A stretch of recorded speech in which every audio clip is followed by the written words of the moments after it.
او بھائی بھائی بیوقوفی والی باتیں نہ کرو. صحیح حدیث اس کو کہتے ہیں جو کہ یہ جو صحائح ستہ میں سے لی گئی ہو، اس کو صحیح حدیث کہا جاتا ہے. ہاں جی، صحائح ستہ میں سے جو لی گئی ہو اس کو صحیح حدیث کہا جاتا ہے.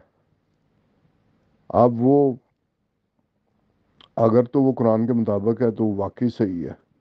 اگر خدا نہ خواستہ کوئی ایسی نکل آتی ہے جو قرآن کے مطابق نہیں ہے تو پھر اس کو ماننا پڑے گا کہ اس میں کوئی پہنچانے میں کمی بیشی رہ گئی ہے. پھر بھی یہ تو نہیں کہیں گے کہ حضرت صلی اللہ علیہ وسلم نے نعوذ باللہ کو غلط بات کی ہے قرآن کے خلاف.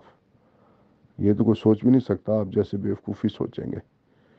پھر اس میں یہی کہا جائے گا کہ وہ جو پہنچانے والوں نے کوئی غلطی کر دی ہے یا ان سے غلطی ہو گئی ہے، قبول چوک ہو گئی ہے، یا ان میں کوئی ایسا راوی ہے جو بے ایمان تھا. یہ سارے احتمال ہو سکتے ہیں پھر.